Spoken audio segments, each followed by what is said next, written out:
Is everybody thirsty in this? I'll be seeing you.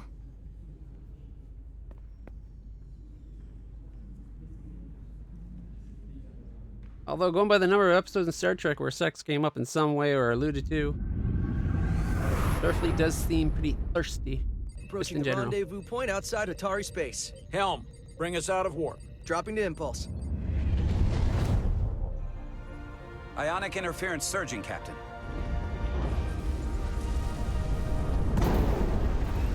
Shield integrity holding.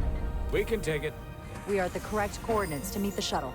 Hydration's important. Commander Rydek, find us our diplomat, if you will. Aye, Captain. Let's reduce the noise. Filter out environmental signals. I can manually tune what's left for Federation signal types.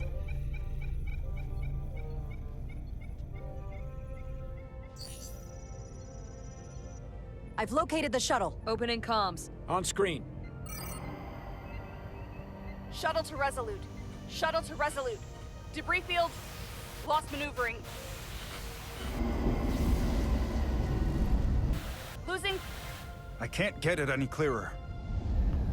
We won't get a transporter lock. It's just not happening. Power up the tractor beam. We'll pull them directly into the docking bay.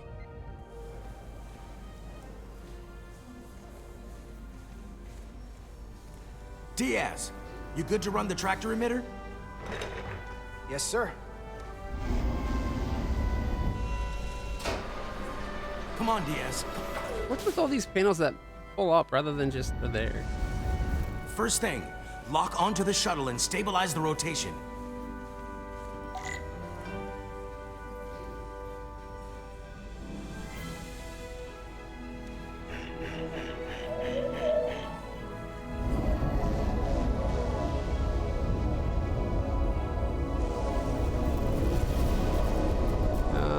We're pulling in debris. I'm on it.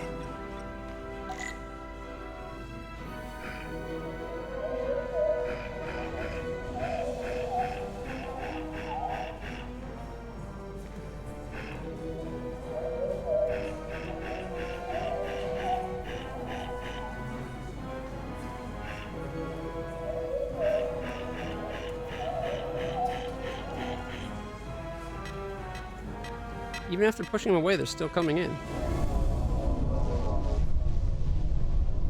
That one was nowhere near the tractor emitter. Shuttle. Diaz, the bridge. There's a large piece of debris headed for the shuttle. The tractor beam can't handle it. Can our shields take it? Slow it down with the tractor beam and then maybe hit it with phasers. Commander Rydek, plot an intercept course. On it.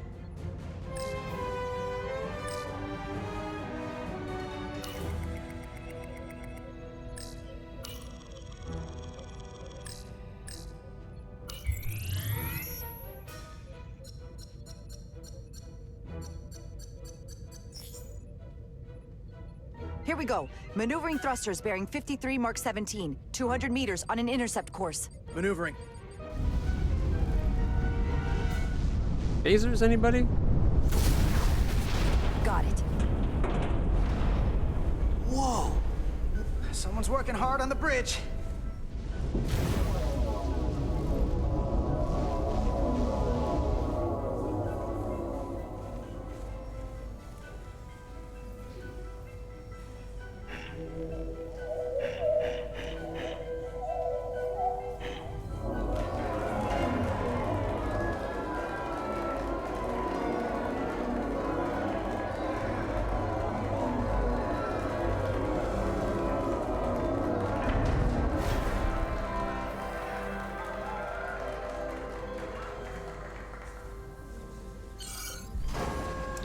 Got the shuttlecraft on board.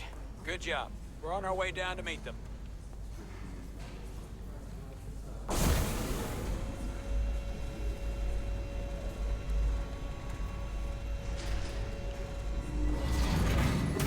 Terra firma, so to speak.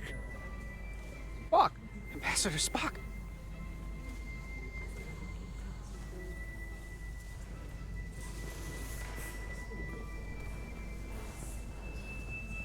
The captain will be right down to meet you, sir. In that case, I will wait for him here.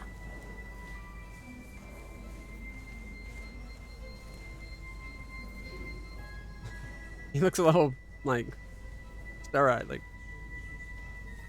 his eyes are bulging just a little.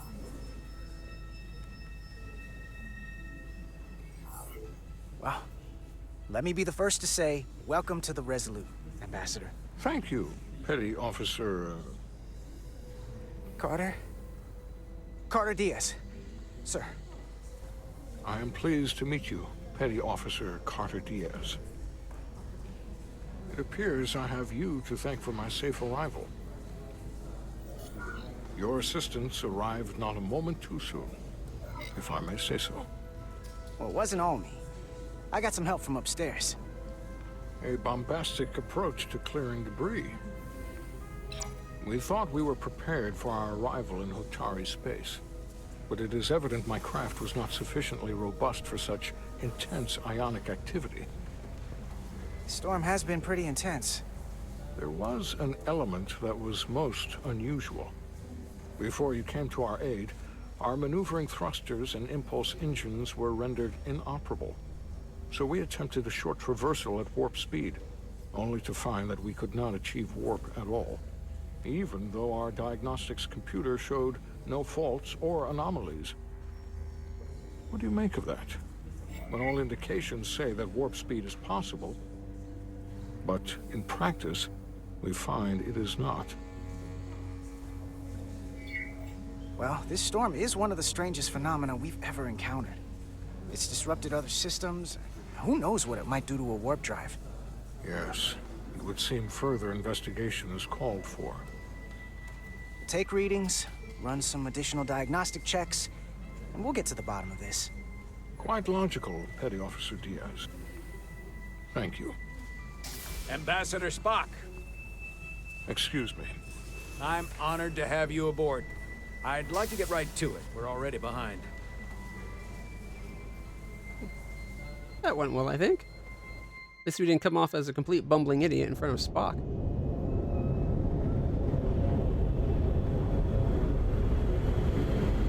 Provocation to war.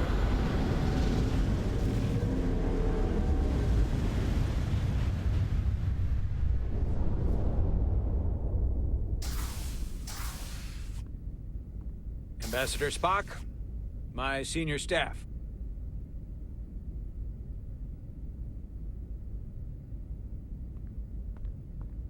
It's not every day that a captain gets to welcome a Starfleet legend aboard.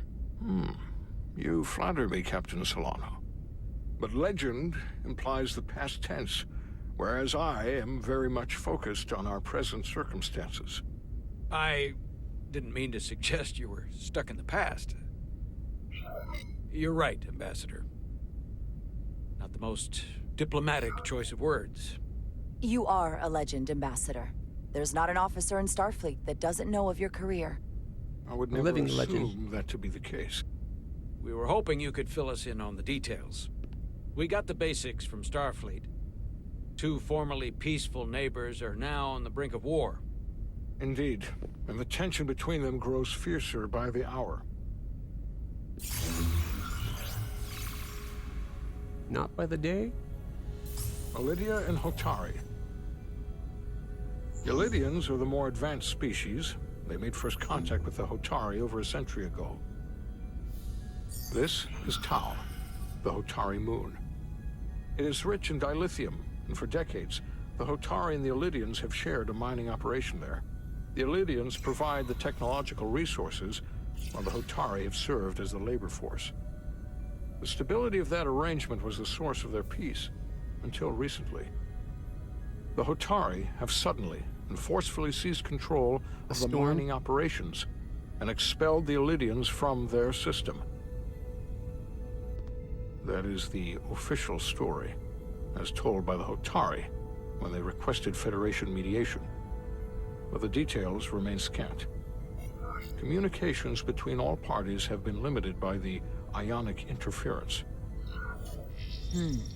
Have the Elydians retaliated against the Hotari? Or taken any action against them? Surprisingly, they have not yet responded in kind. They were open to a Federation presence, but it is unlikely the relatively primitive Hotari forces would stand a chance against the Elydian fleet in open war. Left unchecked, this conflict will result in more bloodshed, which is As what we are here conflicts to do. prevent. And the dilithium trade hangs in the balance. Clearly, the Hotari have been exploited in this relationship. Maybe we can persuade them peace is the more profitable alternative for everyone. They both profited from the mines. And for the Hotari, something is better than nothing. Peace is our objective, after all. That is correct. If we could convince them, it would restore the peace. But we would need the Hotari to accept a difficult compromise. Made all the more difficult by the emotions flaring on both sides, no doubt. Neither the Elydians or the Hotari are members of the Federation, so we can't make them do anything. There is an additional complicating factor I should mention. In the past, the Federation has relied on the Elydians as a source of dilithium. That certainly changes things. The Federation sources its dilithium from a lot of places. Yeah, and this is one of them. That means the Hotari have no reason to trust us. I wouldn't go that far, Commander. We are completely neutral in this matter, on neither one side nor the other. Except for we Any buy our suggestion dilithium otherwise would from one compromise side. our position. Given the Federation's involvement in the Elydium dilithium trade, Captain Solano and I must make every effort to appear neutral in these negotiations. What worries me is if this whole thing unravels, and we're at the mercy of the storm at less than full strength. We can't let it come to that. Considering what the Ion Storm has done to our ship, and the Ambassador's shuttle, we have to assume the Elydian fleet has had problems with it as well. This recent surge in the energy disturbance temporarily levels the playing field. Commander Westbrook is correct. The energy anomalies around the Hotari systems have been noted in the past. But they have never been observed on the orders of magnitude we have seen in recent weeks. If it's keeping the two sides talking instead of shooting at each other, that actually helps us negotiate a peace. And we'll take advantage of that as long as it works in our favor. And when it doesn't? All the more reason to learn as much about it as we can while we are here. We do not want to be caught unprepared, should the energy anomaly continue to fluctuate. So I trust we understand our circumstances. We're operating on a strict timetable here, and we're going to be leaving for the negotiations shortly. Commander Westbrook, I want you to leverage our systems to investigate the anomaly from here while we're gone. Aye, Captain. Thank you all. Dismissed.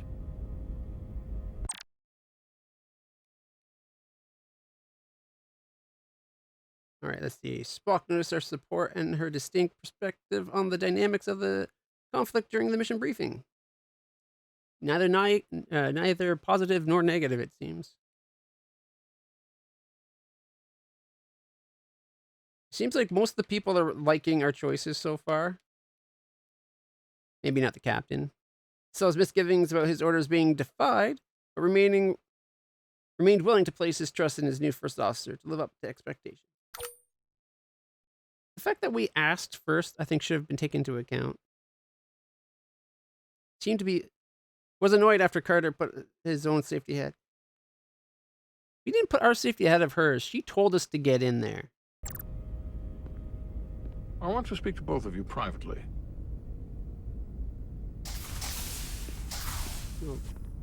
Ambassador Spock, I'd like to make a formal introduction. My first officer, Commander Jara Rydek. Commander, as you are aware, there are limits to what Captain Solano and I can do in our official capacity as representatives of the Federation. But someone in an unofficial capacity, your first officer, for example, would not be bound by those restrictions. Commander Rydek could ingratiate herself to certain parties behind the scenes, where they may be more candid in revealing information that could lead to a resolution. She certainly goes her own way. Maybe that helps in this case. It would be unconventional, but I'm not opposed to it. I'm perfectly happy to work outside the lines. And by extension, you will be doing your duty, Commander. Just not too far outside the lines. Well, I hope Commander Rydek will have more luck finding out what really happened than we will through official diplomatic channels. The fate of the negotiations, the interests of the Federation, and the prospect for peace may very well depend on it. Why do they think a first officer won't be considered as Starfleet as the captain? Like, we're still from the Federation and from the ship. Like, we're not very distanced, but okay. USS Excelsior shuttle. Why didn't the Excelsior come in? It's a much bigger, more powerful ship. Mr. Diaz, I understand you have already discussed the warp drive failure with Ambassador Spock? I have. It is imperative that the Ambassador's shuttle be flight ready.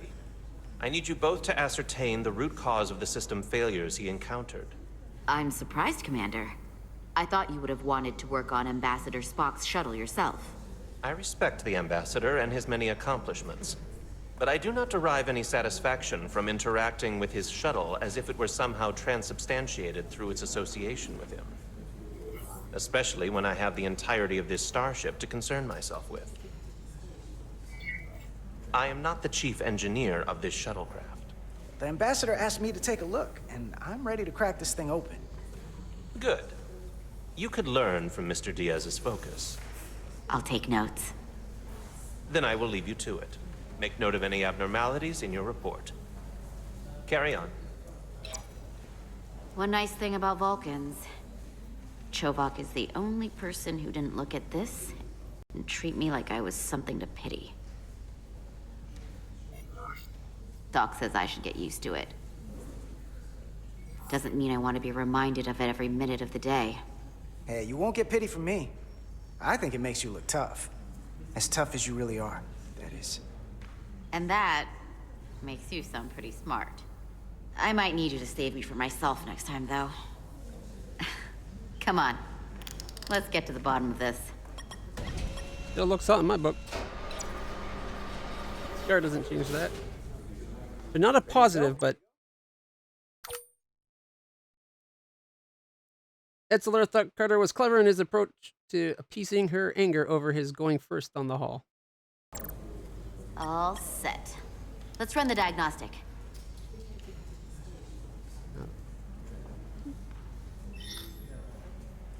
Begin diagnosis. So... I know about your talk with Miranda. You do? She sent me a Priority 1 dispatch right after your conversation. I'm happy for you. Both of you. Thanks. But I'm only going to tell you this once. Don't screw this up. Because I would be very unhappy if you tried this out and then, I don't know, 6 weeks or 6 days later, I have to start splitting holidays between the two of you. All because things went south and you're not on speaking terms. That just isn't gonna work for me. And I know you'll respect that. Are you upset? Not on your life, Diaz. But you need to be careful. I went first. I like my friends and I like our group. I don't want to lose that. Is that thing done? Yeah, it's wrapping up. Let's see. The relays along the primary EPS are blown. The backup relays are all intact. An EPS overload from the warp drive could cause that. But how did the shuttle end up dead in the water? Huh. Well, maybe the ship's data recorder can tell us something.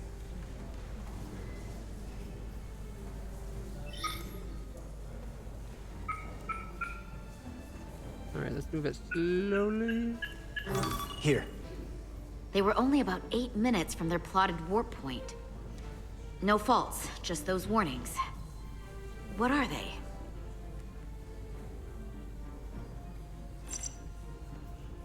The warp field became inverted suddenly. I've seen this happen when the center warp coil cracks. A cracked warp coil throws a fault code. Still, we should take a look. There was a complete warp cascade failure. Wow. They're lucky the shuttle didn't turn inside out. Makes me think the computer panicked on the warp field equation.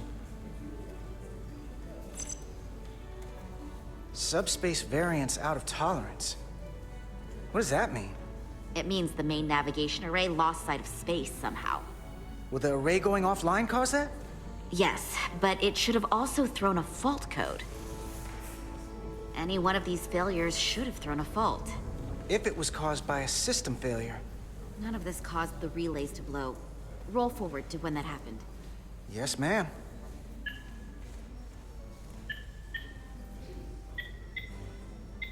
So here, they take a moment to get their bearings and they attempt to re-engage the warp drive. There. That's the relays blowing. And look, there's another warp system alert. They're all the same. Subspace variants out of tolerance, or warp inversions. Finally, there's a complete warp cascade failure. Then it's one of two things. Either a warp coil is cracked, or the navigation array is offline. That makes sense. Divide and conquer. You want to check the warp coils or the navigation array? I'll check the other. Let's not overcomplicate this. One of these systems is likely broken. I'll check the nacelles for a cracked coil.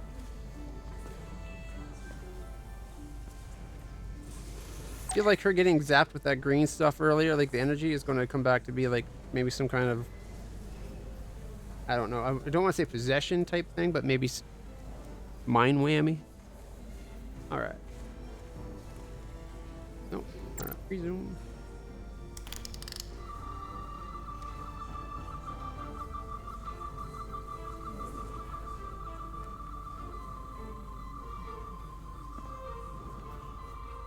Can't do a scan on her.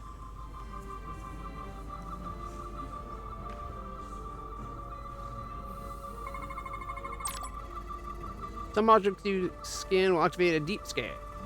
During a deep scan, use left bumper and right bumper to switch different scan modes and search for glowing objects. The mode indicator on the tricorder will blink if there's an object defined in that mode. When you have scanned all objects in the frame, it will change color. Hold left trigger to analyze data.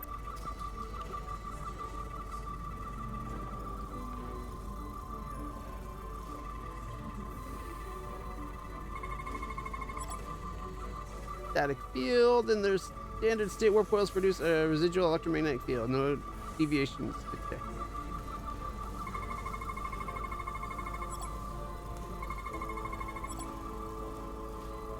Alright, the eccentric coil guides the warp field through its focal event, maintaining laminated prospector. No fractures detected. Poly whatever dispositions. The leading coils show evidence of routine maintenance to repair micro abrasion from neutrino interaction.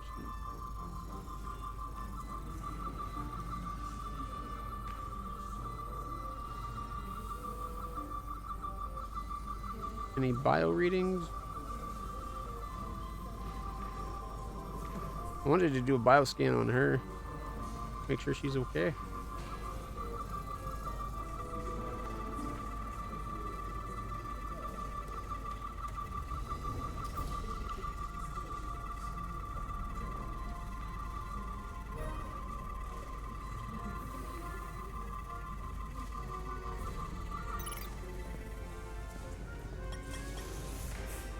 I checked every coil on the port nacelle for imbalances. If any coil in either engine were cracked, I would have detected it. So, it must be the navigation array. Except it's not. Checked and double-checked. Well, the readings don't lie. Here comes the security detail for the way team. No, something's going to happen to her girlfriend.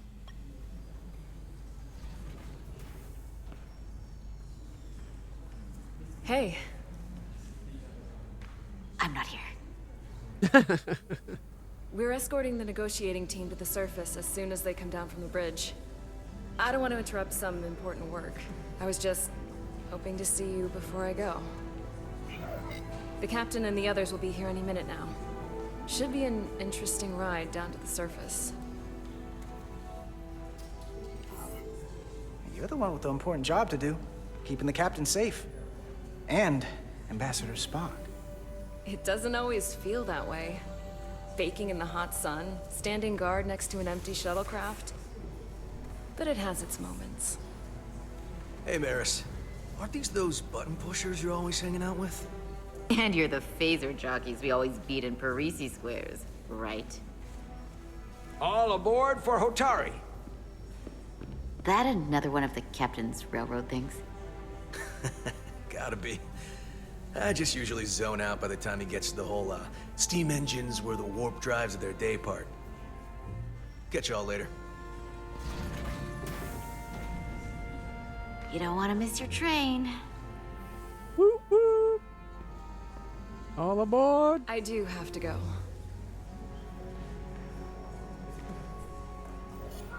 Not gonna lie, I'd rather not leave right now. More important things on my mind. Yes.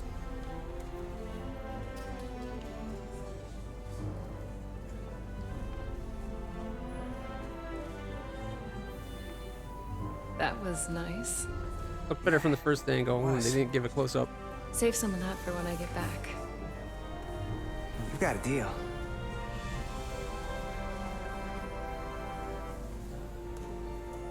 Be seeing you. Be safe. Hey, she liked it. Imagine that.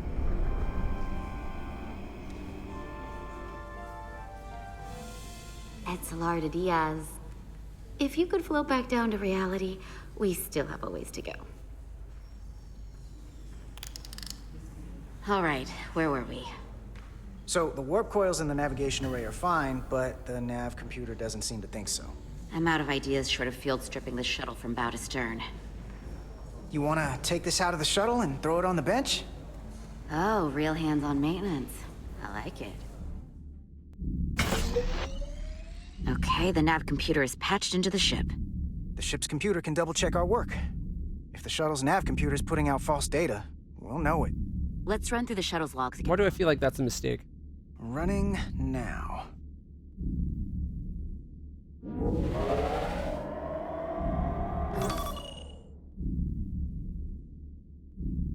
Same. Warp field inversion and a cascade failure. However, the Resolute computer doesn't show the same subspace variance. We're in the same conditions that the shuttle was in when it failed. Why wouldn't the ship's computer get a matching result? What if the subspace variance was a momentary occurrence? That's a possibility, and it would explain why the simulation under our current sensor readings failed to reproduce the issue. But a subspace anomaly strong enough to cause a warp field collapse would leave graviton ripples for days. Let's run with the momentary subspace variance theory for now. Roll forward to the shuttle's attempt to re-engage the warp drive. We need the conditions of space around the shuttle at the moment of warp failure. Resuming The way that storm seemed to be focused on moving directly towards our ship and then our people. What if there's like an intelligence behind it all, like some kind of living storm, or just controlled by an intelligence?